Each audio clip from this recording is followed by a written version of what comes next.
টাকাটা দেখছেন না, এই টাকাটা ছেঁড়া টাকা। এই দাদা নিয়ে এসেছিল দেবগ্রাম থেকে। দেবগ্রাম থেকে এতগুলো টাকা নিয়ে এসছে, দেখতে পাচ্ছেন আপনারা টাকাগুলোর চেহারা।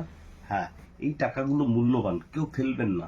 দাদাকে কিন্তু আজকে গিভ অ্যান্ড টেক করে দিলাম, রাইট দাদা? রাইট, হ্যাঁ রাইট, হাতে হাতে পেয়েছেন তো? হ্যাঁ পেয়েছি, হ্যাঁ দাদা। কোন রকম দাঁড়াতে হলো না না, ঝট আর প্যাট, ঝট আর পট, ঝটপট ঝটপট ঝটপট। Like comment share.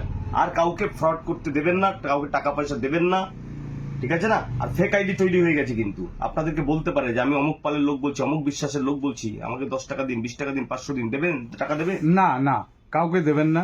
আমার কাছে আসার প্রয়োজন আছে বিনা না, কারণে? প্রয়োজন নেই, অটোমেটিক দাদাই বলছি যাবে। আর ফ্রড হতে মানা করেন, কাউকে টাকা ফ্রড দেবেন না। করবেন, ফ্রড হবেন না, কোনো ফ্রডে পড়বেন না, কাউকে টাকা পয়সা দেবেন না। দাদার কাছে আসার দরকার নাই, দাদাই আপনার কাছে পৌঁছে যাবে। দরকার হলে ভিক্ষা করে খান, দরকার হলে লোন ভিক্ষা নেবেন করে না। খাবেন, লোন নেবেন না, একদম। কারো ফ্রডে পড়বেন না। হ্যাঁ, দরকার হলে ভিক্ষা করে খাবো তাও ভালো, লোন নেবো না। আপনি তো জমিদার জনতার, ঠিক আছে, কিন্তু যারা কিনা অনলাইন অ্যাপস থেকে লোন নিতে চাইছেন, লোন নেবেন না, লোন নেবেন না, শেষ হয়ে যাবে। Bye bye. হিন্দু ভাই রাম রাম, মুসলমান ভাই সালাম।